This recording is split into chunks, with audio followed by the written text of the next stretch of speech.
Bonjour à tous, bienvenue dans ce nouvel épisode du podcast Équilibrez-vous. Aujourd'hui, comme d'habitude, je ne suis pas tout seul et aujourd'hui, j'ai la chance de recevoir Monsieur Thierry Soucard. Bonjour Thierry. Et bonjour Wilfried, merci de cette invitation et bonjour à tous ceux qui nous suivent ou nous écoutent. Donc c'est un grand plaisir de vous recevoir. Donc peut-être que le nom Thierry Soucard ne vous est pas complètement inconnu, même si vous ne connaissez pas Monsieur Thierry Soucard. Puisque Thierry a créé il y a bien longtemps une belle maison d'édition qui regroupe pas mal d'auteurs autour de la santé. Justement, Thierry, pouvez-vous vous présenter pour les personnes qui ne vous connaissent pas, d'où vous venez, qu'est-ce que vous faites, quelle est votre actualité?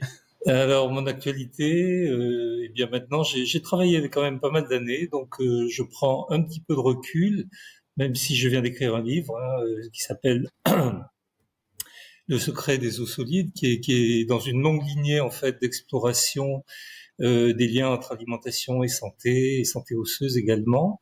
Et puis avant ça, effectivement, j'ai créé une maison d'édition. J'ai été très longtemps journaliste scientifique, notamment de très nombreuses années, de très longues années à Sciences et Avenir, où on a essayé avec mes, mes, mes amis journalistes comme Jérôme Vincent de faire avancer la connaissance et de mettre à disposition du plus grand nombre en fait les nouveautés, les données scientifiques qui se présentaient, en essayant de le faire de la manière la plus objective possible. Donc voilà, j'ai plusieurs casquettes et puis aujourd'hui je fais beaucoup de peinture. Je continue à travailler, mais un peu moins. Ok, et je crois aussi que vous êtes rédacteur en chef de la nutrition, je crois. Voilà, rédacteur en chef du Et site La Nutrition que j'ai créé en 2006, qui va fêter bientôt ses 20 ans, et qui c'est publie tous ça. les mois un journal qui s'appelle Le Monde de la Nutrition, qui est un e-magazine en fait, qui n'est pas imprimé, mais auquel on peut s'abonner, qu'on peut télécharger. On essaie de rester comme ça dans ce continuum, et puis on essaie surtout dans la maison d'édition, de continuer à publier des auteurs qui amènent des choses nouvelles, qui font évoluer les connaissances, qui font réfléchir. Et puis très récemment, un auteur a écrit un livre chez nous, chez son livre ici d'ailleurs, et on est très, très heureux de l'avoir publié. Et je suis très honoré d'être publié aux éditions Thierry Soucard aussi. Donc voilà. Comme ça, c'est dit effectivement. Mais les gens qui ont acheté mon livre, du coup, on peut voir que c'était aux éditions Thierry Soucard. Euh, Comme vous l'avez dit, effectivement, vous avez écrit plusieurs livres autour du calcium, du lait, de l'ostéoporose. Donc ça va être le sujet principal de cette vidéo. D'où vient cet intérêt important, j'ai l'impression, autour de ce sujet? Alors en fait, pendant longtemps, quand j'étais journaliste, nous avions enfin, moi, je me faisais une obligation d'assister aux conférences de presse et aux présentations à la fois des pouvoirs publics et puis des médecins et de la recherche médicale. Et pendant très longtemps, j'ai relayé le message selon lequel tout le monde manquait de calcium. On verra que ce message peut être nuancé, qu'il y a effectivement une partie de la population qui peut manquer de calcium. Mais bon, là, c'était une espèce d'apocalypse. Tout le monde manquait de calcium. Et la seule solution, en fait, c'était de consommer des produits laitiers. C'est un message qui était porté à la fois par l'industrie, par des médecins qui travaillaient dans les agences sanitaires, et puis des médecins qui travaillaient pour l'industrie, mais qui ne disaient pas qu'ils travaillaient pour l'industrie. Et à la même époque, j'avais la chance, et j'ai eu la chance pendant très longtemps aussi, d'aller dans les universités américaines. À l'époque, le message était qu'il fallait consommer des produits laitiers, que si on ne consommait pas de produits laitiers, en fait, on risquait fortement un risque de fracture. Et à la même époque, j'allais très souvent à Harvard, à l'université de Harvard, qui pilote les deux plus grosses études de cohorte actuelles, c'est-à-dire l'étude des infirmières, l'étude des professionnels de santé, qui sont d'ailleurs menacés par le gouvernement de Trump en ce moment, puisqu'il y a une guerre Ok. entre Harvard et le gouvernement. Et donc le devenir de ces études est menacé. Mais ce sont des études qui étaient portées et menées par notamment le professeur Walter Willett à Harvard, qui est le scientifique le plus cité, toutes sciences de la vie confondues, dans la littérature, et qui est devenu un ami au fil des mois, au fil des années, avec lequel j'ai partagé. En tout cas, il a partagé avec moi, on va dire plutôt, même s'il était très intéressé par la situation en France, il a partagé avec moi les données un peu même avant qu'elles soient publiées. Et l'une de D'accord. ces grosses études, études infirmières, voulait vérifier que le message selon lequel, si on consomme beaucoup de produits laitiers, on a moins de fractures, était fondé. Ils ont donc ils ont analysé à partir de données alimentaires et puis de données sanitaires. Ils ont corrélé en fait les données alimentaires et les survenus par exemple de fractures. Et ils se sont aperçus en 97, avec une étude qui a été signée par Diane Feskanich et Willett, que les Américaines qui consommaient ou qui avaient consommé le plus de produits laitiers étaient celles qui avaient connu le plus de fractures. Je dis tout de suite que ça ne veut pas dire, et je l'ai écrit dans mes livres, que si vous consommez des produits laitiers, vous allez avoir des fractures. Ça voulait dire simplement qu'il y avait un signal là, un peu à contre-courant de ce qu'on entendait, et que on ne vérifiait pas, en tout cas dans une étude d'observation, qui n'a pas la force d'un essai clinique, on ne vérifiait pas le lien entre consommation de produits laitiers et fractures osseuses. Donc ça a été très intriguant. Ils ont continué leurs travaux et ils ont vérifié cette donnée au cours des 27 dernières années. Il y a juste une ou deux études qui ont laissé entendre que certains produits laitiers pouvaient être intéressants sur le risque de fracture, on en parlera, mais pour des raisons qui n'ont rien à voir avec le calcium. Et D'accord. mais globalement, lorsqu'on fait des méta-analyses, et là je prends un peu de recul par rapport à ces études, méta-analyse sur des études de cohorte, des études d'observation, mais de bonnes études d'observation, le lien entre produits laitiers et fractures n'apparaît plus ou n'est jamais apparu en fait. Et lorsque j'ai eu connaissance de ces données, donc j'étais à Harvard cette année-là, je suis rentré, j'ai échangé avec Willett, et puis j'ai sorti dans Sciences et Avenir un premier gros dossier dans lequel j'exposais en fait cette contradiction et je disais ça pose question. Nous on vit avec nos amis pour la vie et les 3 à 4 produits laitiers de l'AFSA à l'époque, maintenant l'ANSES. Est-ce que tout ça est fondé sur de la bonne science? Et en fait, c'était pas fondé sur de la bonne science. Et par la suite, j'ai écrit un livre qui s'appelle Santé, mensonges et propagande, dans lequel je rapportais ces premières études et dans lequel on montrait en fait que les médecins des agences sanitaires qui faisaient la promotion des produits laitiers travaillaient pour les produits laitiers à l'époque. Parce que la notion de conflit d'intérêts était assez floue.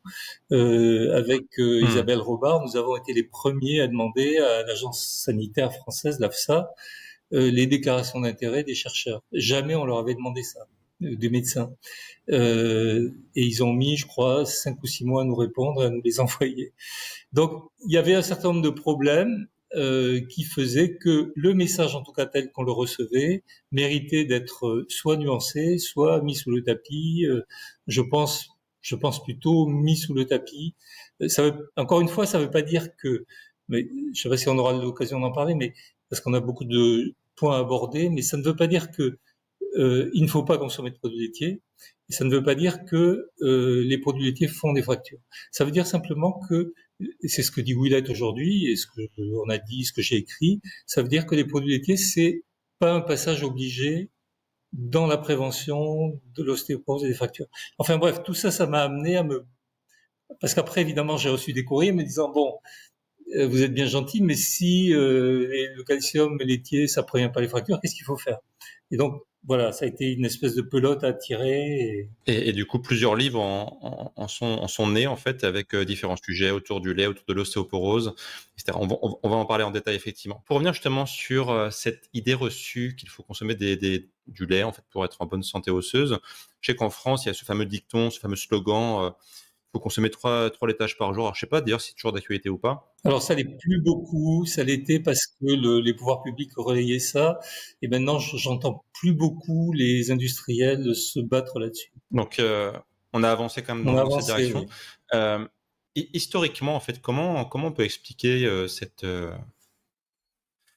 lubie, on va dire, pour les produits laitiers.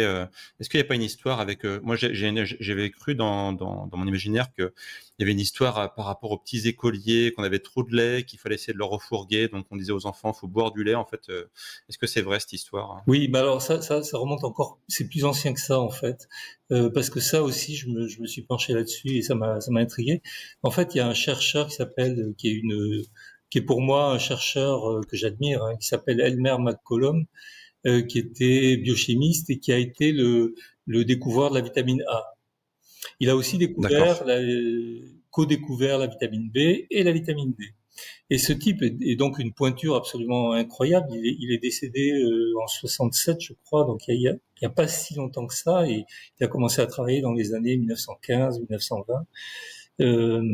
Et donc c'était quand même une sacrée pointure. Et il s'est entiché pour des raisons que je ne m'explique pas totalement, mais il s'est entiché du calcium. Il avait un dada, c'était le calcium. Il a découvert les vitamines, mais il était très très intéressé par le rôle du calcium. Et il était tellement intéressé par le rôle du calcium qu'il a conduit les producteurs laitiers américains à se fédérer euh, dans dans une organisation corporatiste qui existe toujours aujourd'hui. Et, et évidemment, eux se sont sentis le vent en poupe parce que euh, McCollum, il était dans la presse américaine très très souvent, il donnait des conseils nutritionnels qui étaient très souvent de bonne qualité d'ailleurs. C'est quelqu'un qui mettait en avant les produits végétaux, qui disait qu'on consommait pas assez de légumineuses et qui disait surtout le roi, la star nutritionnelle pour la santé, c'est les produits laitiers. Et donc, et on est parti, en fait, dans les années 17, 18, 19, de ce phénomène-là pour arriver à 3 produits laitiers par jour. C'était facile à retenir, 3 produits laitiers par jour, et c'est Ah oui. rentré dans la fameuse pyramide américaine comme une famille d'aliments à part. C'est-à-dire que c'était pas forcément des aliments animaux, évidemment c'était pas des aliments végétaux, c'était un truc à part qu'on avait casé là et avec lequel on a vécu, enfin les Américains ont vécu. Et ensuite dans les années 1950, quand Pierre Mendès France, ça je le raconte dans mon livre Les mensonges et propagande, euh, a voulu lutter contre l'alcoolisme qui faisait des ravages chez les jeunes. Euh, il avait fait plusieurs voyages aux États-Unis, il avait fait plusieurs voyages à New York, et il avait été tombé en admiration devant les milk bars, où on servait des Ah verres oui. de lait à ces jeunes grands, musclés, beaux, blonds, bronzés ou pas bronzés, et ces jeunes filles avec une denture absolument éclatante. Et il s'est dit, voilà ce qu'il faut que j'amène en France. Et on a passé, donc je crois que c'est en 56, le fameux verre de lait à l'école, qui était un verre de lait sucré aussi à l'école, parce que il y En avait aussi plus. la préoccupation dans le gouvernement français. Le ministre de la Santé de l'époque était, je crois, le père de Raffarin, et c'était un gros industriel du laitier. Il y avait aussi, je pense, quelque part, la préoccupation d'écouler des stocks de produits laitiers, et puis d'écouler des stocks de sucre pour les betteraviers du Nord. On sort de la guerre, hein, il faut faire tourner la machine. Et voilà comment on est arrivé en France à reprendre ce slogan. Incroyable. Donc effectivement, c'est beaucoup plus profond que cette histoire des petits écoliers, effectivement. Euh, et en fait, enfin, dans l'inconscient collectif, aujourd'hui, le lait est associé justement à une bonne santé osseuse. D'ailleurs, récemment, quelqu'un encore de très proche dans ma famille me l'a dit, donc c'est pour dire que c'est encore très profondément ancré dans la culture populaire. Et les gens se disent, en gros, si je consomme des produits laitiers, je n'aurai pas d'ostéoporose. On rappelle que l'ostéoporose, c'est la décrépitude progressive de l'os qui peut être du coup en très mauvaise santé. Dites-moi si je me trompe, mais je crois que les plus gros consommateurs de produits laitiers, alors, si on a parlé pas mal des États-Unis, si on parle en Europe, je crois que c'est les pays nordiques, je crois Suède, Danemark, enfin les pays scandinaves, ils consomment pas mal de produits laitiers. Et ils ont malgré tout un haut taux d'ostéoporose. Est-ce que c'est véridique ça? Oui, c'est vrai, ça a été vérifié depuis les années 1960 d'ailleurs.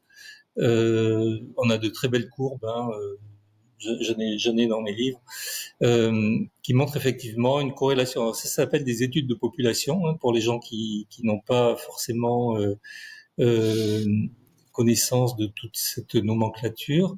Et ça s'appelle des études de population. C'est pas des études, on va pas dire, c'est pas des études dont le niveau de preuve est extrêmement élevé, mais ce sont des études qui permettent de réfléchir et de mener le genre d'études dont j'ai parlé tout à l'heure de Harvard, pour vérifier cette fois-ci sur des cohortes plus homogènes.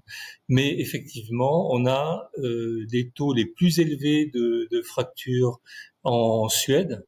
Et les Suédoises sont les femmes qui ont le taux de fracture osseuse le plus élevé au monde. Euh, alors à un moment, on s'est dit c'est la vitamine D, mais maintenant, et depuis très longtemps, les aliments sont enrichis en vitamine D en Suède, on fait la promotion de la vitamine D. Donc je pense que ça a dû faire baisser un peu les taux de fracture, mais il reste quand même très élevé. Et en revanche, les pays où on consomme très peu de calcium, j'en connais un de très près puisque j'y suis né. Je suis né au Mali, qui s'appelait autrefois le Soudan français. Euh, c'est un pays dans lequel la consommation de calcium est de l'ordre de moins de 300 mg par jour, c'est-à-dire très peu. C'est en deçà du niveau conseillé par l'OMS qui est autour de 500 mg. Mais c'est très en deçà de ce qui est consommé dans les pays nordiques qui est autour de 1 gramme, 1 gramme 2 par jour. Et puis on a d'autres exemples, évidemment, l'Asie, même si les choses changent depuis que j'ai écrit mes bouquins, hein, parce que les Chinois se mettent à consommer énormément de produits laitiers parce que on veut faire comme les États-Unis. Si c'est associé à l'Occident, donc c'est forcément une bonne chose.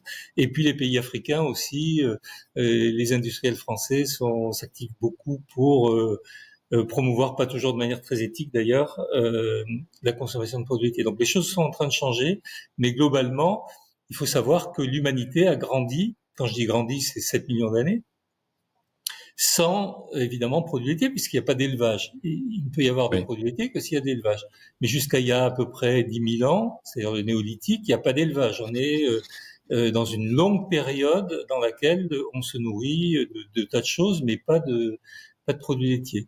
Et les populations qui continuent à vivre dans cet état-là, comme en Tanzanie par exemple, ou en Nouvelle-Guinée, sont des populations dans lesquelles il n'y a pas notamment d'ostéoporose. Et d'ailleurs sur les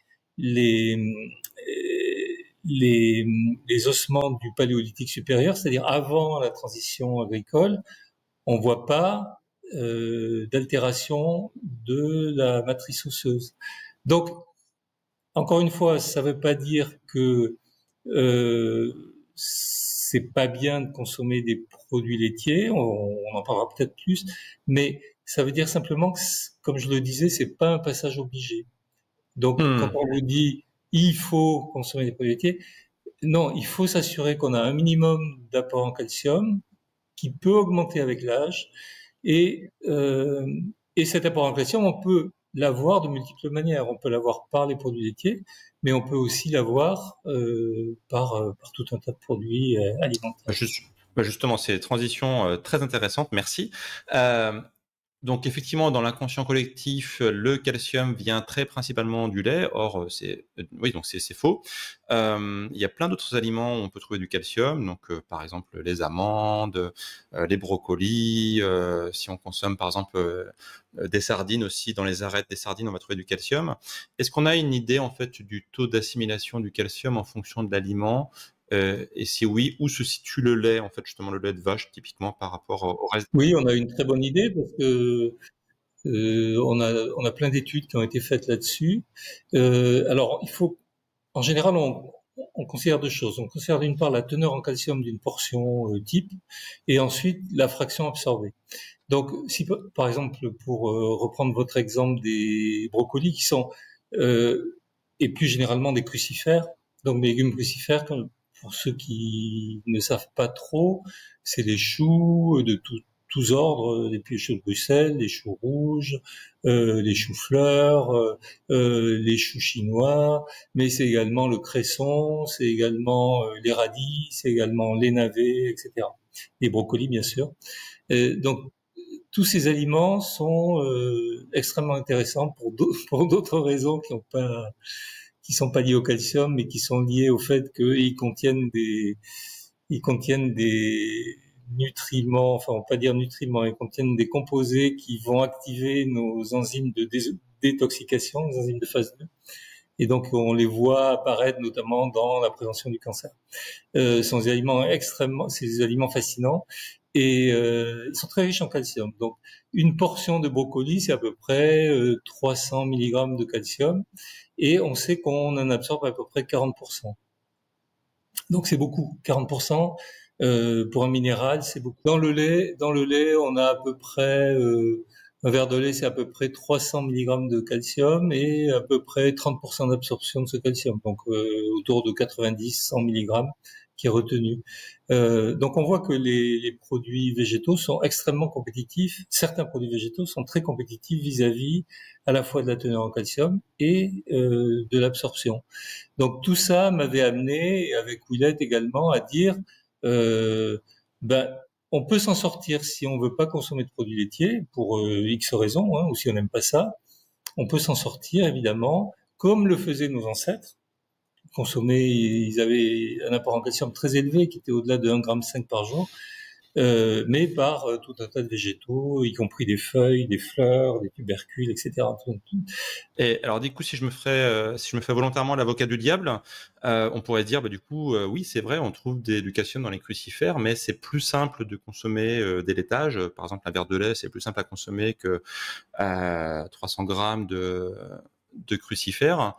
Et finalement, pourquoi ne pas consommer des produits laitiers? Pourquoi ils seraient si problématiques? Alors, encore une fois, ils sont pas problématiques, où on va dire pourquoi ils pourraient être problématiques.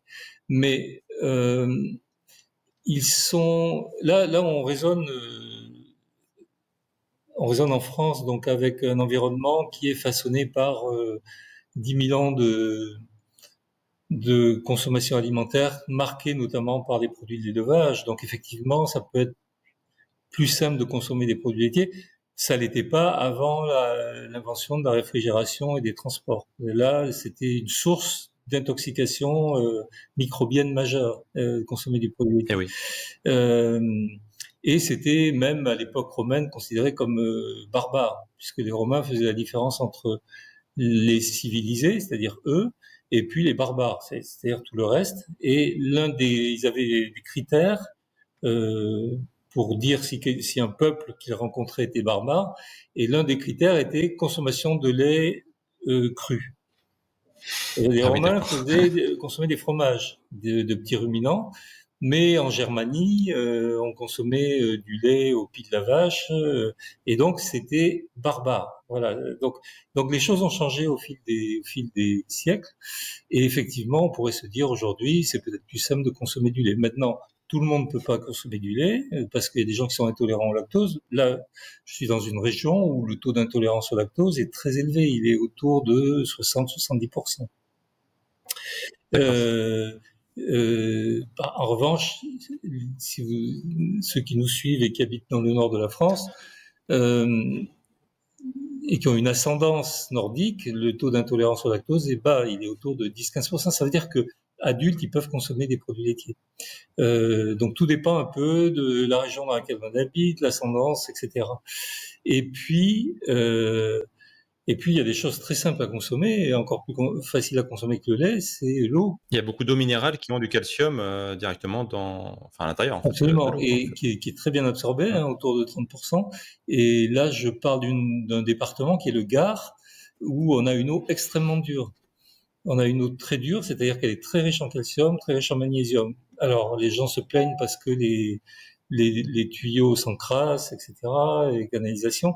Mais en fait, il y a d'assez bonnes études pas extraordinairement fiables, mais de bonnes études liant la consommation d'eau dure, c'est-à-dire riche en calcium et magnésium, et la santé cardiovasculaire, dans un sens positif. C'est-à-dire plus l'eau est dure, plus la santé cardiovasculaire. Bon, enfin, c'est une parenthèse. Juste pour revenir sur le lait, donc vous parliez du lactose, effectivement, donc il faut avoir la lactase, en fait, cette enzyme qui permet de décomposer le lactose pour pouvoir bien l'assimiler.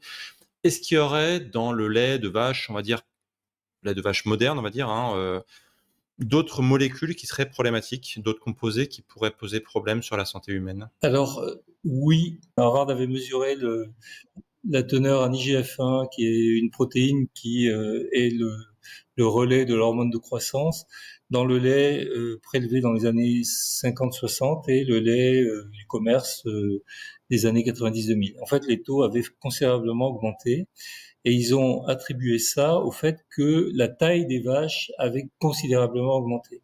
Or, des vaches massives comme les Holstein, par exemple, aujourd'hui, qui produisent du lait, évidemment, elles expriment une hormone de croissance à un niveau stratosphérique pour pouvoir avoir la corpulence et la masse qu'elles représentent. Et évidemment, on va retrouver dans les produits animaux, y compris le lait, la trace de cette hormone sous la forme d'IGF-1. Alors l'IGF-1, c'est une hormone qui est absorbée très très bien par l'organisme et qui peut amener également de notre côté à pousser l'hormone de croissance. Et notamment, on connaît ça très bien en matière d'études de population. Lorsque on parlait des Scandinaves tout à l'heure, mais si vous allez dans les Pays-Bas, vous verrez des gens extrêmement grands, beaucoup plus grands par exemple qu'en Sicile. Et ça, c'est dû à la consommation de produits laitiers. Donc, les produits laitiers poussent l'hormone de croissance avec via l'IGF-1 ou via d'autres acides aminés qui sont contenus dans le lait. Et donc, on voit aujourd'hui, on le voit en France maintenant, on voit des jeunes filles et des jeunes gens avec une proportion des jambes par rapport à la taille totale qui est hors norme par rapport à ce qu'on a connu il y a un siècle, par exemple. Parce que l'alimentation gère la taille ça paraît bizarre de dire ça, mais ça a été fait par plusieurs études, la taille des membres inférieurs, elle est sous commande de l'alimentation, et le reste est sous commande d'autres commandes, notamment génétiques. Et donc, des jeunes qui consomment beaucoup de produits laitiers à la maison vont pousser, d'abord ils vont être grands, ils vont être plus grands que leurs parents ou leurs grands-parents, et puis ils vont avoir surtout des jambes interminables. Évidemment, Harvard était un peu inquiet par cette découverte parce que il y a une corrélation, une relation entre les taux d'IGF-1 dans le sang et dans le corps à tout âge et le risque de cancer. Et il y a une relation. Et oui, c'était ma question d'après d'ailleurs. Oui, effectivement, excusez-moi de vous couper, mais est-ce que justement la consommation importante de lait de vache est corrélée à l'augmentation des cancers à cause de l'IGF-1 qui ferait une sorte grossir les tumeurs, hein, pour ultra schématiser? Sur le plan scientifique, non, on n'a pas la preuve que les personnes qui consomment le plus de produits laitiers ont plus de cancer.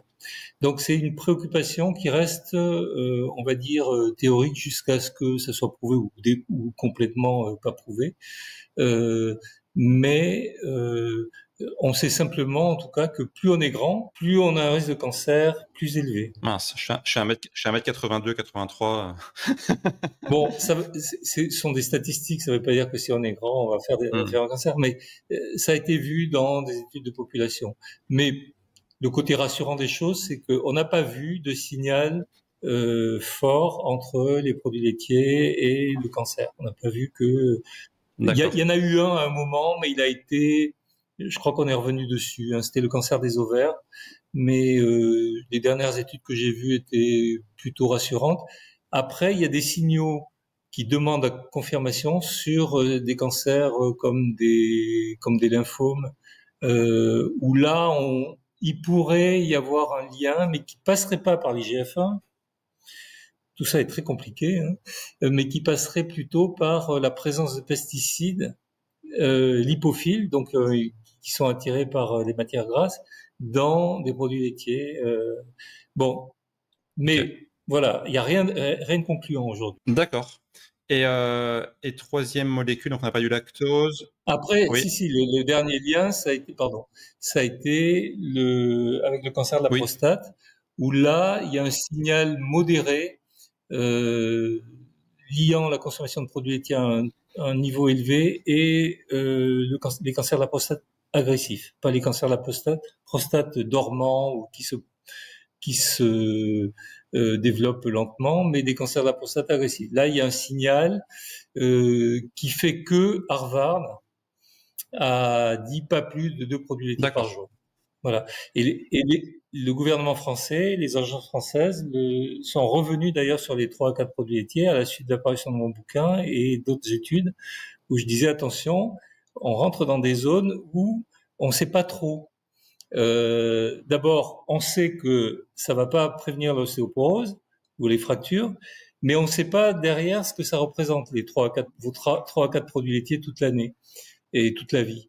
Donc ça leur a un peu fait peur et donc ils sont revenus à autour de 2 produits D'accord. laitiers.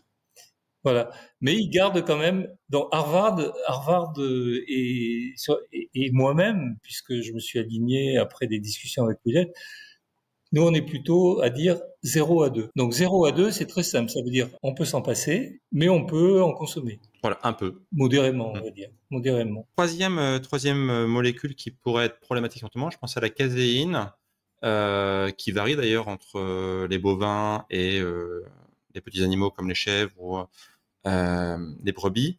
Est-ce que là-dessus, on a des données intéressantes sur la sensibilité à la caséine? Alors pas trop en fait. Les gens disent je préfère manger des produits laitiers à base de chèvre, je les tolère mieux, etc. Bon, ça n'a pas été facilement vérifié ça.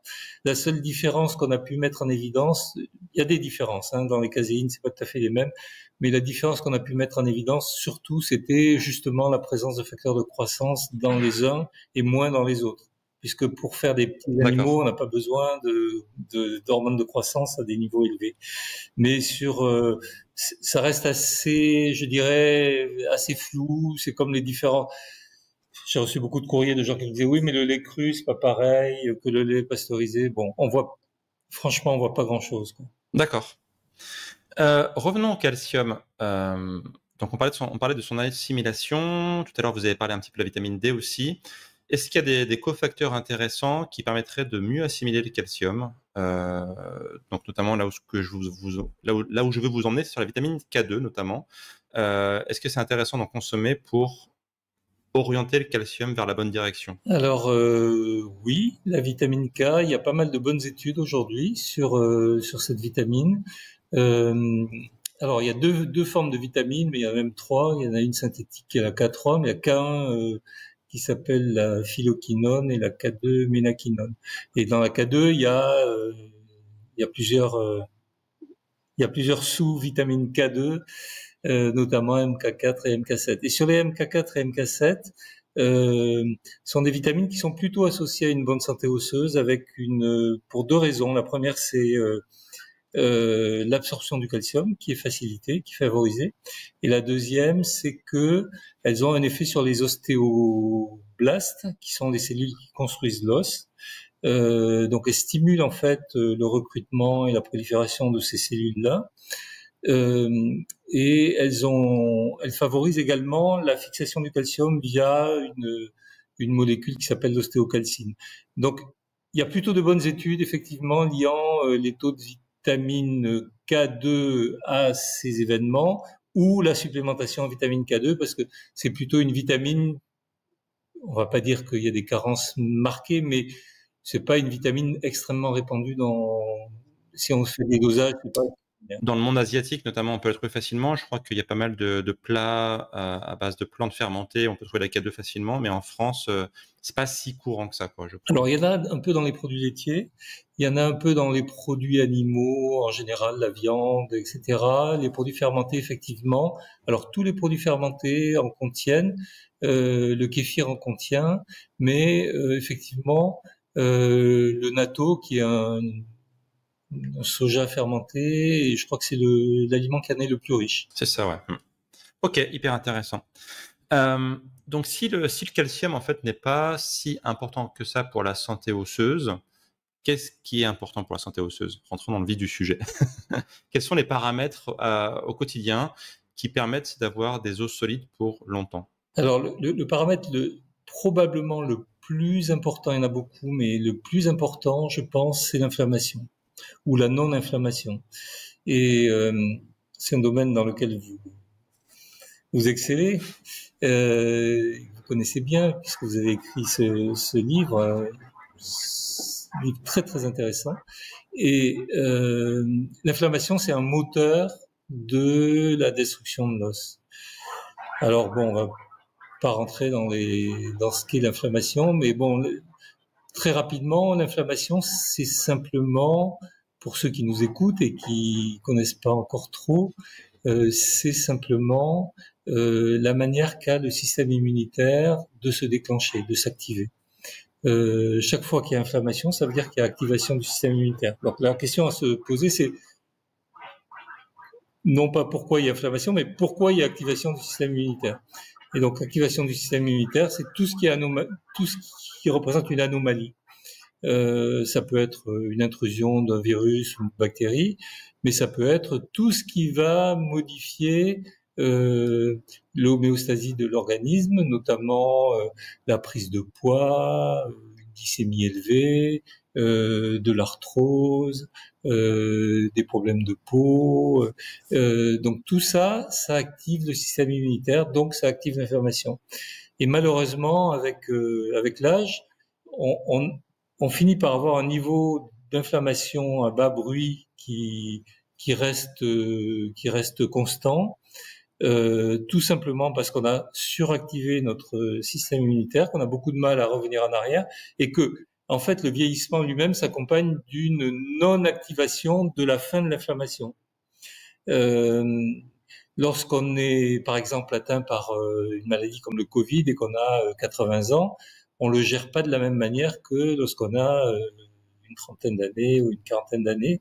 C'est-à-dire que après une inflammation qui est nécessaire pour activer tous les facteurs immunitaires qui vont venir à bout de la maladie ou du virus, il y a des signaux d'arrêt de l'inflammation qui se mettent en place sous la forme de cytokines anti-inflammatoires, et ces signaux disparaissent au fur et à mesure qu'on vieillit. Et donc on continue à avoir une inflammation, voilà, à bas bruit. Et cette inflammation, elle va être le moteur non seulement de la perte de masse musculaire, mais également de la perte de masse osseuse.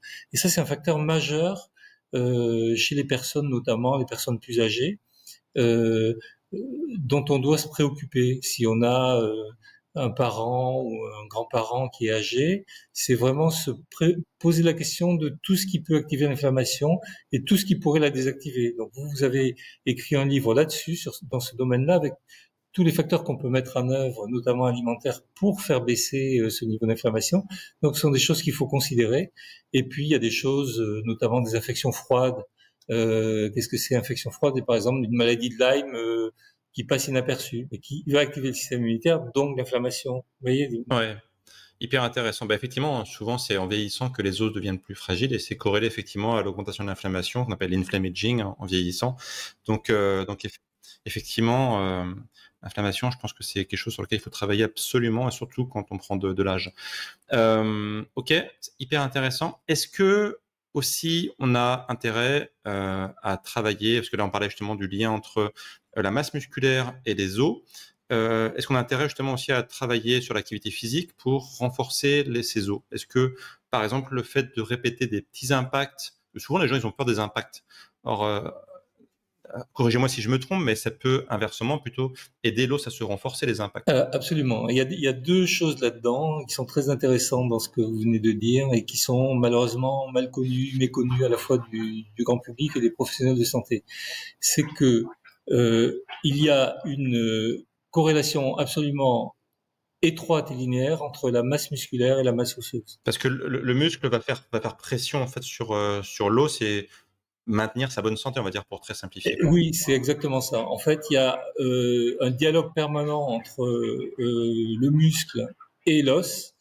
qui fait que si vous perdez de la masse musculaire, vous allez perdre de la masse osseuse.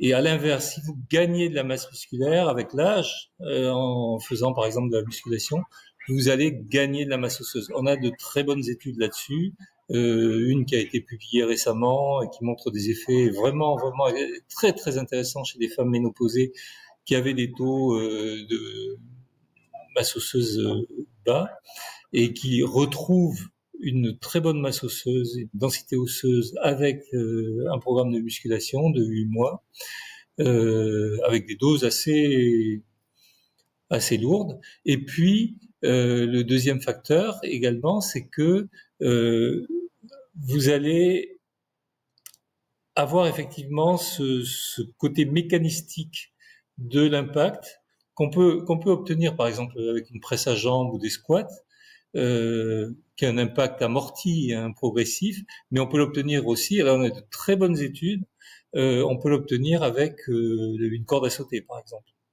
Ok. Donc la corde à sauter, si on n'a pas de contre-indication, hein,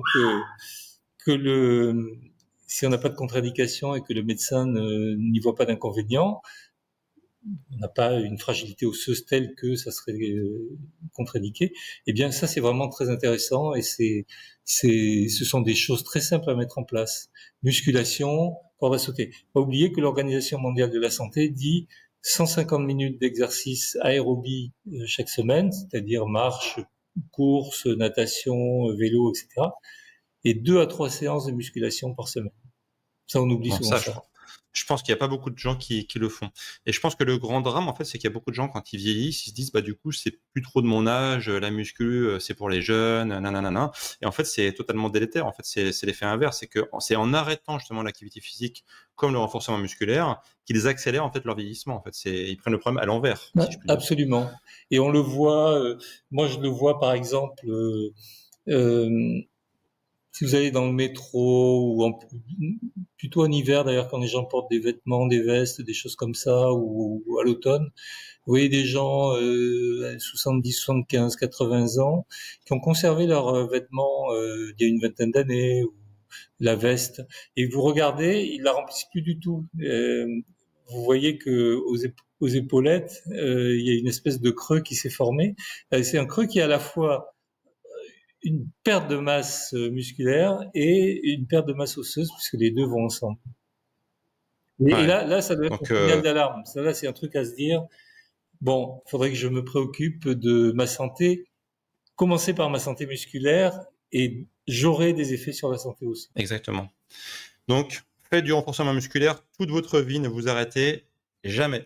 Ça, c'est hyper important. Donc, pour les personnes qui n'ont pas de vieux vêtements pour voir s'ils n'ont pas perdu de la masse musculaire et donc de la masse osseuse, est-ce qu'il y a des indicateurs au quotidien qui peuvent nous indiquer qu'on n'a pas forcément une très bonne santé osseuse, qu'on est en train de perdre de l'os?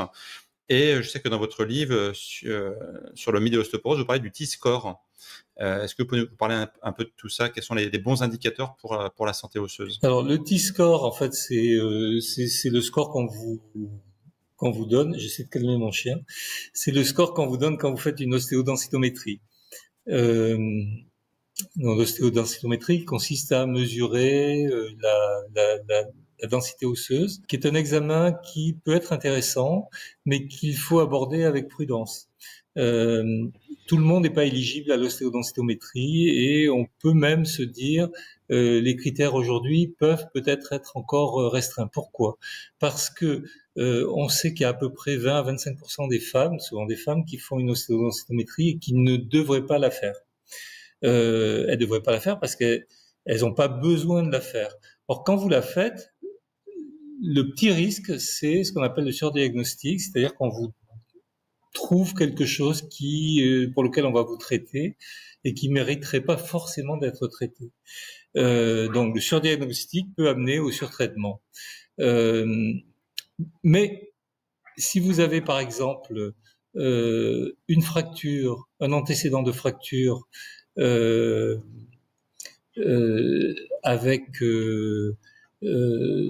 une force d'impact très faible, il faut faire une ostéodensitométrie.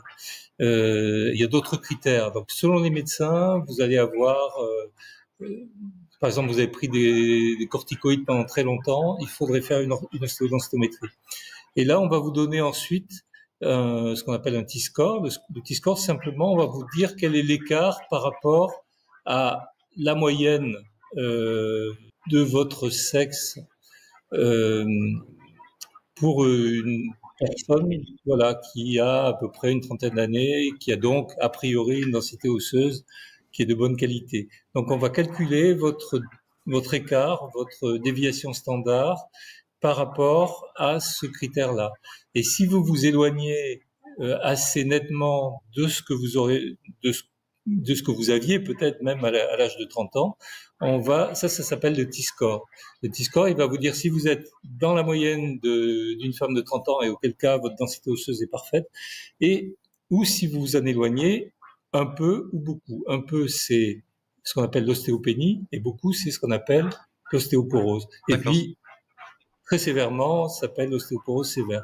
Donc voilà, ça apparaît dans les documents qui vous sont remis après une ostéodensitométrie. Est-ce qu'il y a des signes du coup au quotidien, hors test officiel, qui peuvent indiquer qu'on n'a pas forcément une très bonne santé osseuse? Principalement, alors malheureusement, ça peut être des signes pas très encourageants. Par exemple, une perte de taille. Alors si vous êtes tassé, vous avez perdu 1 centimètre, 1,5 centimètre à 70 ans, bon, c'est un peu normal, hein, parce que voilà, il y a une espèce de tassement général, on se doute un peu. Mais si vous avez perdu 5-6 centimètres, à ce moment-là, ça veut dire que là, vous avez un problème au niveau de la microarchitecture des vertèbres et peut-être même une fracture qui est passée inaperçue, une fracture de vertèbre qui est passée inaperçue, en tout cas un tassement vertébral important. Là, il faut consulter, il faut aller voir un médecin et certainement faire une ostéodensitométrie et probablement prendre des médicaments en plus des conseils d'hygiène de vie dont on a parlé. Ok, super intéressant. Est-ce que le stress aussi peut avoir un impact sur la santé des os? Oui, alors c'est toujours la même chose. Hein. Le stress. C'est lié à l'inflammation, du coup, j'imagine. Voilà. Le stress, on va dire qu'il a 3 effets. D'une part, il a un effet sur les ostéoblastes, ces fameuses cellules qui construisent de l'os. Il les inhibe. Ensuite, il diminue un peu l'absorption de calcium. Et enfin, il fait de l'inflammation. Et donc l'inflammation chronique, cytokines, etc. Bon, ben tout ça, c'est pas bon pour l'os. Ok, hyper intéressant. On a d'autres paramètres qui peuvent aussi jouer, alors du coup indirectement via l'inflammation, mais j'imagine peut-être le microbiote ou le système hormonal, etc. Est-ce qu'on a d'autres facteurs qui jouent sur les hormones, sur la santé des os? Oui, le microbiote joue un rôle dans la santé osseuse comme dans d'autres paramètres de santé, et notamment via l'inflammation. Lorsqu'on a un microbiote diversifié, c'est-à-dire avec un échantillon de bactéries très important, on a moins de chances d'avoir de l'inflammation, moins de chances d'activer l'immunité et donc moins de chances d'avoir des problèmes osseux. Donc ça, c'est une piste extrêmement intéressante qui est en train d'être regardée. Les hormones, c'est aussi cette fois-ci, elle est ancienne, hein, on le sait. On a de bonnes études sur les hormones féminines, hein, oestrogène, progestérone chez la femme. C'est-à-dire l'intérêt du remplacement hormonal, dont on s'aperçoit dont on a peut-être exagéré les effets négatifs, et donc il y a beaucoup de femmes qui ne veulent plus ou qui n'ont plus voulu prendre ces hormones, mais en fait c'est un traitement qui apparaît relativement sûr s'il est bien suivi médicalement. Et qu'il est fait avec des hormones bioidentiques surtout, quoi. Pas comme. Voilà, qu'il est fait avec des hormones bioidentiques qui sont celles qui sont prescrites en France, hein, pas aux États-Unis. Or, la plupart des études ont été faites justement aux États-Unis avec des hormones non bioidentiques. Donc, c'est aussi pour ça que beaucoup d'études sont un peu biaisées. On en parlait avec le docteur Michel Mouly il n'y a pas très longtemps sur cette chaîne. C'est tout à fait le cas, c'est vrai. Et en France, on avait une étude qui s'appelle E3N, qui était plutôt rassurante d'ailleurs. Et puis, on a la même chose avec la testostérone chez l'homme, où on voit que ça peut être intéressant en prévention de regarder les taux de testostérone chez les hommes qui ont des plaintes qui sont liées à une baisse de cette hormone, notamment fatigue, fonte musculaire, perte de libido, baisse de la libido, etc. Et ça peut être intéressant de dire au médecin, est-ce que vous pouvez regarder j'en suis au niveau de la Faire un testostérone. dosage de testostérone, et ouais. Voilà, et le remplacement hormonal qui peut suivre et qui se montre plutôt intéressant en termes de prévention des fractures chez l'homme. Je pense que pour revenir aux femmes, je crois à la ménopause, c'est aussi là qu'on voit justement, de par la baisse des oestrogènes, qu'on a une augmentation de l'ostéoporose, hein, si je ne m'abuse. Absolument, les deux sont corrélés. Les oestrogènes ont une multitude de fonctions dans l'organisme, y compris anti-inflammatoires, et également sur le plan de l'activation de ces fameuses populations de cellules osseuses, celles qui construisent et celles qui détruisent, ce qu'on appelle le remodelage osseux. Et on va avoir là un shift vers les ostéoclastes, cette fois-ci, qui vont détruire plus que les ostéoblastes ne pourront construire. Donc, Ok. c'est vraiment important de regarder ces hormones chez la femme et de se poser ces questions avec son médecin. Revenons un petit peu sur le lait, parce que je sais que c'est un sujet qui intéresse beaucoup nos auditeurs. Je reçois beaucoup de questions autour du lait en général, quelle forme il faut choisir, etc., etc. Alors justement, je vous pose la question concernant le lait de vache. À votre avis, sous quelle forme il vaut mieux le consommer? On parle de fromage à pâte dure notamment parce qu'il y a moins de lactose. Est-ce que c'est quelque chose qui fait sens pour vous, par exemple? Alors, il y a une vingtaine d'années, le lait de vache, il y avait pas de lait sans lactose. C'est quelque chose qui est arrivé maintenant. Donc, on peut consommer du lait adulte lorsqu'on habite le midi de la France, par exemple, sans avoir les inconvénients de la maldigestion du lactose. Maintenant, il y a une autre chose qu'il faut prendre en compte, c'est que la recherche sur les produits laitiers aujourd'hui, elle s'intéresse quand même à tout ce qui est aliments fermentés. Hein. Et ça vous a pas échappé que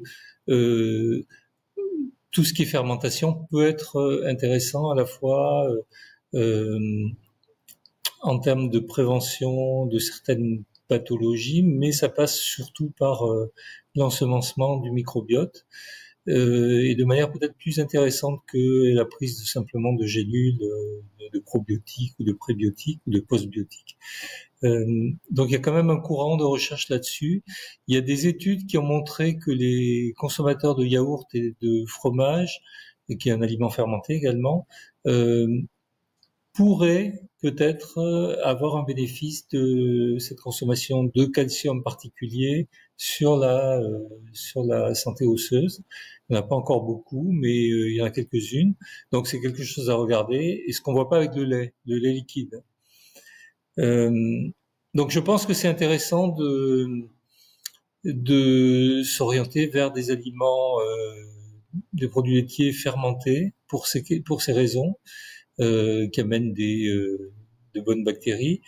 Et aussi, alors après, il y a une autre chose à prendre en compte, c'est l'équilibre acido-basique, parce que les fromages à pâte dure, par exemple, bon, ce sont des aliments qui sont intéressants. Il y a des protéines, il y a du calcium, il y a des bactéries, mais en même temps, ce sont des aliments qui vont amener le pH dans une zone plutôt basse, donc qui vont nous amener vers des pH qui peuvent, dans certaines conditions, notamment une diminution de la fonction rénale, être un peu problématique pour la santé musculaire et la santé osseuse. Ok, hyper intéressant. Et qu'est-ce que vous pensez de la whey, justement, qui est un produit dérivé des produits laitiers que prennent beaucoup de sportifs, et je vais pas mentir, moi aussi j'en prends un peu à l'occasion, pour justement avoir une bonne quantité de protéines de façon assez simple? Est-ce que c'est quelque chose qui vous semble sain? Alors, est-ce que ça me semble sain? D'abord, c'est un aliment ultra transformé. Donc tout ce qui est ultra transformé, dans notre équipe, on a été les premiers en Europe à parler d'aliments ultra transformés. C'était en 2015, avant même les pouvoirs publics, avec notamment un bouquin d'un chercheur de l'INRA qui s'appelle Anthony Fardet. Et on est très attentif à ça. On va sortir d'ailleurs à la rentrée nouvelle édition d'un guide qui s'appelle Le Bon Choix au supermarché, qui fait la distinction entre les aliments selon leur degré de transformation. Donc, les aliments ultra transformés, c'est pas extraordinaire. Évidemment, si c'est que ça qui est ultra transformé dans votre alimentation dans la journée, on va pas en faire un fromage. S'il y a, voilà, Très bon jeu de mots. c'est pas un problème. Maintenant, il faut savoir que c'est ultra transformé. La deuxième interrogation, c'est que c'est un aliment effectivement qui va pousser les facteurs de croissance dont on peut avoir besoin pour la santé osseuse si on a 60, 65, 70 ans, et qui va pousser également l'insuline. Alors, ce truc d'insuline, c'est marrant parce que je vois maintenant des études où c'est un peu plus nuancé qu'autrefois. Autrefois, et quand je dis autrefois, c'était il y a une vingtaine d'années, les études montraient que chaque fois que vous preniez de la whey, vous aviez un niveau d'insuline qui était boosté. Ce qui est normal, hein, parce que la whey, c'est quelque part un élément qui va favoriser les facteurs de croissance. L'insuline, c'est un facteur de croissance. Donc insuline, IGF-1, tout ça, c'est des facteurs de croissance. Donc la whey, normalement, pousse l'insuline. Alors on se dit, si ça pousse l'insuline et que j'ai une glycémie qui est pas extraordinaire, ou un prédiabète, ou un diabète de type 2, est-ce que ça vaut le coup que je me lance dans la whey? Et là, on a des études pour l'instant qui sont assez brumeuses, assez contradictoires, avec parfois où on voit cette insuline qui est un petit peu aggravée, ce qu'on appelle la résistance à l'insuline, hein, qui est mesurée par un test qui s'appelle OMA-IR. Et puis d'autres études où finalement on voit pas grand-chose de changer. Alors je pense que ça tient au protocole qui est administré. Moi, je suis très prudent là-dessus. Je dis pas qu'il faut pas en consommer. Je dis que si on a un mode de vie actif, on est sportif, on se dépense, on n'a pas de résistance à l'insuline, je vois pas de problème qu'il y aurait à consommer de la whey. Voilà. Bon, c'est mon cas normalement. Et Donc, si par ailleurs on consomme pas toute la journée des aliments ultra transformés, parce qu'alors là, on rentre dans bien sûr, un autre sujet. bien sûr. En revanche, si on a une résistance à l'insuline qui a été objectivée avec une glycémie un peu élevée, des paresthésies, des choses comme ça, un prédiabète, tout ça, je pense qu'il faut aller vers des choses différentes. Et dans mon dernier livre, Le secret des os solides, je faisais la distinction entre les protéines d'origine animale, comme la whey, et les protéines d'origine végétale, en disant que les protéines d'origine animale avaient un intérêt, c'est qu'elles étaient plus, elles poussaient un petit peu plus à la formation osseuse, et dans ces osseuses, donc de ne pas éliminer totalement les protéines animales, parce que maintenant, bon, il y a des gens qui veulent tout éliminer. Mais il y a une étude récente où ils ont comparé des protéines, je parle de protéines en poudre, hein, animales et des protéines végétales, et ils n'ont pas vu de différence en termes d'acquisition osseuse. Donc je vais peut-être être amené à revoir un peu ce que j'avais écrit. J'attends de voir d'autres études, mais bon, c'est intéressant parce que on est dans le mouvement, on est en train d'observer les choses. Oui, puis de toute façon, ça reste une science qui évolue assez rapidement, donc c'est toujours bien effectivement de revoir ses positions. En fait, revoir ses positions, beaucoup de gens n'aiment pas en fait, mais c'est la science en fait. Par définition, la science est évolutive et au contraire. Absolument, absolument. Elle est pas figée. Et quelqu'un qui revient sur ses positions est même plus crédible que quelqu'un qui reste campé sur ses positions quoi qu'il arrive, qui serait justement sectaire dans ces cas-là, quoi. Donc au contraire. Absolument. Je pense qu'il faut. On a les deux effets en fait, c'est-à-dire que d'un côté, moi je vois des gens qui ont lu mes bouquins et qui les ont interprétés d'une certaine manière et qui disent bon, les produits laitiers, jamais c'est dangereux, etc. Ce qui n'était pas mon propos. Hein. Et puis de notre côté, on a une espèce de posture scientiste qui consiste à dire il y a ce que la science a démontré et puis le reste. Mais Willett, il l'a dit très bien. Il a dit Willett, toute sa vie, il a bataillé avec des lobbies gouvernementaux, laitiers, lobby des margarines, puisque c'est lui qui a montré qu'il y avait des acides gras trans dans les margarines. Et toute sa vie, il a son credo, c'était de dire que la nutrition, c'est une science en perpétuel mouvement, et donc on peut pas rester figé sur des positions. On peut pas dire bon ben voilà, maintenant c'est comme ça et puis c'est pas autrement. On est obligé d'épouser le mouvement et de se remettre en question, de se remettre en cause. Lui-même d'ailleurs, il avait été très très en faveur des acides Mmh. gras oméga 6, l'acide linoléique. Il est un petit peu moins aujourd'hui, il continue à travailler, mais il est un petit peu moins parce qu'on a des signaux, bah ça, c'est quelque chose que vous connaissez bien, hein, sur notamment l'inflammation, qui sont pas forcément extraordinaires. Dans le cas d'un déséquilibre important entre oméga 6 et oméga On arrive tout doucement vers la fin de cet entretien et du coup, j'aimerais vous demander, Thierry, bah, quelle est justement votre routine personnelle de quotidien pour rester en bonne santé? Parce que j'imagine qu'avec tous les livres que vous avez écrits, vous avez, plein de connaissances, mais comment vous les mettez en pratique au quotidien? Toutes ces bonnes, connaissances? Bon, moi j'ai grandi dans un département d'Occitanie qui s'appelle l'Aude et qui est un département dans lequel on a un régime de type méditerranéen. Donc j'ai pas eu beaucoup de mérite à consommer de l'huile d'olive, des tomates, des aubergines, mais aussi du cassoulet puisqu'on a Castelnaudary dans notre département. Donc une alimentation de type méditerranéenne variée. J'ai conservé cette alimentation, simplement je l'ai un peu modifiée ces dernières décennies avec la fréquentation des chercheurs comme Willett, des chercheurs comme Jenkins, des chercheurs comme Bloomberg, des gens avec qui on travaillait ou on travaille. Et donc maintenant c'est une alimentation de type méditerranéen avec charge glycémique basse. Donc, il n'y a pas beaucoup c'est pas l'Italie, il n'y a pas beaucoup de pâtes, il n'y a pas beaucoup de riz et il n'y a pas beaucoup de pain. Mais il y a beaucoup de légumes, je suis pas végétarien, je consomme beaucoup de légumes, mais je consomme aussi des produits animaux et je consomme un petit peu de produits laitiers comme les Romains, hein, pas comme les barbares, mais comme les Romains, avec des fromages de petits ruminants si possible de petites exploitations. Et puis évidemment le régime méditerranéen et la région dans laquelle je suis, c'est une région viticole, donc je suis quelqu'un qui consomme un petit peu de vin au repas, hein, pas en dehors des repas, mais au repas.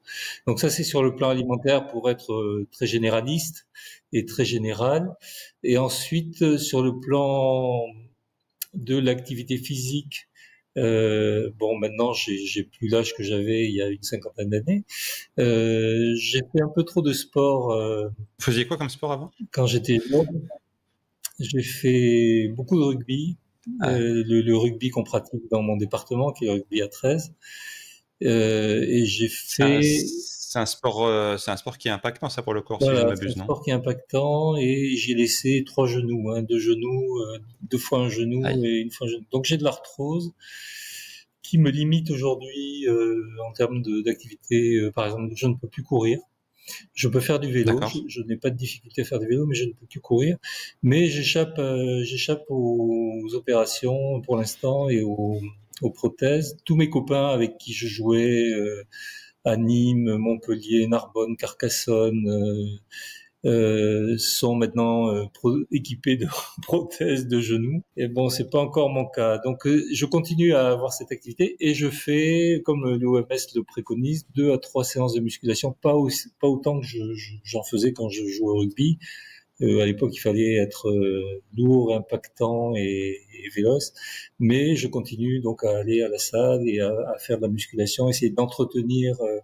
J'ai perdu de la masse musculaire, donc j'ai certainement perdu de la masse osseuse, mais j'essaie d'entretenir en tout cas ou d'en regagner à la faveur de ces séances. Donc voilà un peu ce que je fais. J'essaie de me coucher on n'a pas parlé du sommeil, mais c'est aussi un facteur, le manque de sommeil, qui peut activer l'inflammation et qui peut activer une mauvaise santé osseuse. Donc j'essaie de me coucher à la même heure et à me lever à la même heure tous les matins, donc autour de 23 heures et lever entre 6 et 7 heures, quoi, voilà. D'accord. Euh, et après, je prends des compléments alimentaires. Là, je suis ce que Willett lui-même fait, hein. Je prends C'est lesquels que vous prenez? Alors je prends une multivitamine, Mhm. je prends du magnésium, je prends un peu de potassium également, et je prends des oméga 3 de temps en temps, même si je consomme des poissons gras, de temps en temps je prends des oméga 3. Je prends des oméga 3 un rhume ou une grippe ou des choses comme ça qui traînent un peu, pas au début, hein, parce que c'est important de pas casser D'accord. le signal inflammatoire au début. Et puis je prends de la mélatonine parce que j'ai un âge où statistiquement, j'ai pas mesuré, mais les taux de mélatonine sont plutôt dans les chaussettes, et ce qui peut expliquer des troubles de sommeil à nos âges, quoi. À mon Et âge, pas le vôtre. vous avez une différence du coup avec la complémentation en mélatonine, ça vous a aidé à mieux dormir? Alors, je vois pas énormément de choses. Je le vois pas tant que ça. Je continue à le faire un peu comme les croyants, parce que j'ai Bon, longtemps fréquenté. des fois, l'effet placebo, ça marche, hein. Des Faut fois, pas il fait cracher passer dessus, hein. ça. Mais j'ai longtemps fréquenté les deux découvreurs de la mélatonine, Richard Wortman du MIT et Russell Reiter qui était à l'université de San Antonio au Texas. Et eux m'ont dit, quand tu arriveras à tel âge, il faut que tu prennes de la mélatonine à telle dose. Ils n'étaient pas tout à fait d'accord d'ailleurs. Reiter, c'est plutôt autour de 1 gramme. Et Wortmann me dit pas plus de 500 mg parce que tu vas saturer tes récepteurs et après c'est plus efficace. Donc je navigue entre 500 mg et 1 gramme. Voilà, et je prends de la vitamine D en hiver évidemment et je m'expose au soleil, peut-être un peu trop, mais j'essaie maintenant de le faire modérément en été. On n'a pas trop de difficultés dans notre région. Euh, Et est-ce que la peinture, c'est pour vous au-delà du hobby, c'est un bon anti-stress aussi? la peinture, c'est un antistress extraordinaire et c'est aussi comme toutes les activités artistiques, hein, la musique, je pense que c'est la même chose. C'est quelque chose d'assez stupéfiant parce que c'est à la fois, on a besoin d'une extrême concentration pour peindre.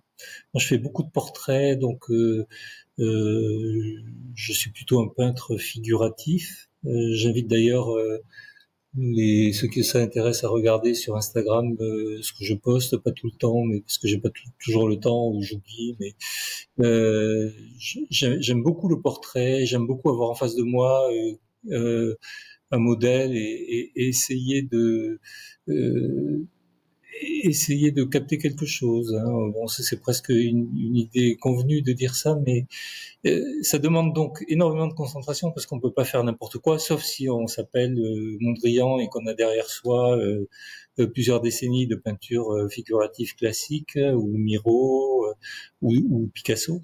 Euh, et en même temps, c'est un antistress incroyable parce qu'on est dans un relâchement total. Mais je pense que je suis pas musicien, mais je pense que c'est la même chose en musique et d'autres disciplines Le fait d'être artistiques. connecté au moment présent, en fait, aussi, quand même. D'être connecté au moment présent, d'être vraiment pas dans les réseaux, etc., d'être juste avec une personne et avec son pinceau, d'être hyper connecté au moment présent, quoi. Je pense que c'est important. Tout à fait vrai, c'est tout à fait ça. Et j'encourage tout le monde à se mettre à une activité artistique s'ils le Mm. peuvent, pour expérimenter cet état second qui est extraordinaire. Moi, j'adore ça. Et en plus, on fait des rencontres formidables. J'ai une association avec des gens extraordinaires. Je rencontre des peintres célèbres dont je bois les paroles. Enfin bon, on apprend à tout âge aussi. Est-ce que vous pratiquez toujours votre passion de l'aérien? Je sais que vous êtes pilote d'avion. Oui, alors je suis pilote d'avion depuis 1990, donc ça fait 35 ans et je pratique toujours, oui, très régulièrement. Enfin, je me suis mis des fils à la patte parce que comme j'adore. D'abord, on voit des choses extraordinaires, hein, quand on est en l'air, et puis c'est aussi une manière de conserver un esprit bien affûté parce que vous êtes obligé de faire plein de choses dans un avion, de calculer, si vous êtes seul à bord, vous devez gérer non seulement évidemment le vol, gérer vos passagers parce que parfois ils sont bizarres, il arrive des choses étonnantes, gérer évidemment la relation avec le contrôle au sol, la radio, les paramètres de l'avion, anticiper. C'est la bonne gymnastique intellectuelle, quoi. C'est une bonne gymnastique et je me suis mis des fils à la patte au fil des années en passant des qualifications, notamment la qualification de vol aux instruments qui me permet de voler par temps pourri Et de maintenant, nuit ce que aussi, je du pouvais coup. pas faire avant, c'est décoller. Alors de nuit, on peut voler de nuit sans être qualifié aux instruments. Ok, Il suffit d'avoir la ok. visibilité de nuit. Ça s'appelle des VFR de nuit. Mais par contre, si je décolle de Montpellier, parce que je décolle de Montpellier, et que on a un plafond bas, avant j'étais cloué au sol, je pouvais pas décoller, je pouvais pas partir. Là, je peux partir en voyage, rentrer également. Parfois, j'ai été coincé en Bretagne, je peux pas rentrer. J'avais assisté à un congrès et puis voilà, je suis resté 3 jours sur place parce que j'avais pas la capacité de voler dans des conditions de temps dégradées. Donc voilà, du coup, on connaît un peu mieux maintenant Thierry Soucard. Qui est-il et ses hobbies? Dernière question concernant la santé. Voilà, une petite question un peu simple. Si demain vous étiez ministre de la Santé, quelle serait votre première mesure pour que les Français trouvent une meilleure santé? C'est presque un lieu commun, mais je pense que la priorité aujourd'hui, c'est d'investir dans la prévention parce que on sait qu'on a des leviers extraordinaires qui sont difficiles à mettre en œuvre. Mais c'est pas uniquement du fait des pouvoirs publics, c'est aussi le fait que j'ai eu un voisin diabétique et c'était très difficile en fait de lui expliquer qu'il fallait qu'il rompe avec ses habitudes et son mode de vie. Et je pense, en discutant avec les médecins, que peut-être 5 à 6% de leurs patients seraient prêts à écouter ce discours-là. Donc, comment on passe cette barre-là? Qu'est-ce qu'on a comme outil? Comment, au-delà de l'éducation du grand public, l'éducation des médecins, euh, la sensibilisation du corps médical à tous les aspects de mode de vie qui est pas encore optimal, hein, euh, et puis les moyens. Alors parfois, c'est difficile parce que on confond souvent prévention et dépistage, mais c'est pas tout à fait la même chose. La prévention, c'est vraiment, c'est ce que vous êtes en train de faire, c'est-à-dire d'inviter des gens qui sont porteurs d'un discours qui peut permettre aux auditeurs de se porter mieux, ou de vivre un petit peu mieux plus longtemps. Euh, Et de planter des graines aussi, quoi. Parce voilà, qu'effectivement, le planter des but, graines. Donc comment on c'est pas fait? changer les gens, parce que je pense que c'est pas forcément la bonne idée d'essayer de changer les gens, mais par contre, essayer de planter des graines. Et après, ça va mûrir au bon moment, en fait, quand les gens seront concernés. Des fois, c'est peut-être trop tard, malheureusement, mais il vaut mieux tard que jamais, Et parfois. puis, c'est sûr, l'éducation, l'information, c'est très important. Nous, on le voit, par exemple, depuis, ça fait une quinzaine d'années qu'on publie le livre Le Bon Choix, et on a vu à chaque édition comment les industriels, qui étaient épinglés parce que leurs produits n'étaient pas de très bonne qualité, avaient modifié la formule. Si bien qu'aujourd'hui, en supermarché, on trouve vraiment d'assez bons produits, hein. Il y a des canards boiteux, il y a des choses qui sont vraiment encore dégueulasses, mais on trouve quand même beaucoup plus de bons produits qu'autrefois, et on en trouve beaucoup plus que dans des pays comme les États-Unis, où là c'est absolument la catastrophe. Donc on est bon, voilà, la prévention, ça serait un mantra, et comment, il faudrait que je sois ministre et qu'on me le demande, mais j'ai pas encore trop réfléchi. Non, et puis je pense que c'est pas une bonne idée d'être ministre pour la santé, c'est pas très bon, je pense.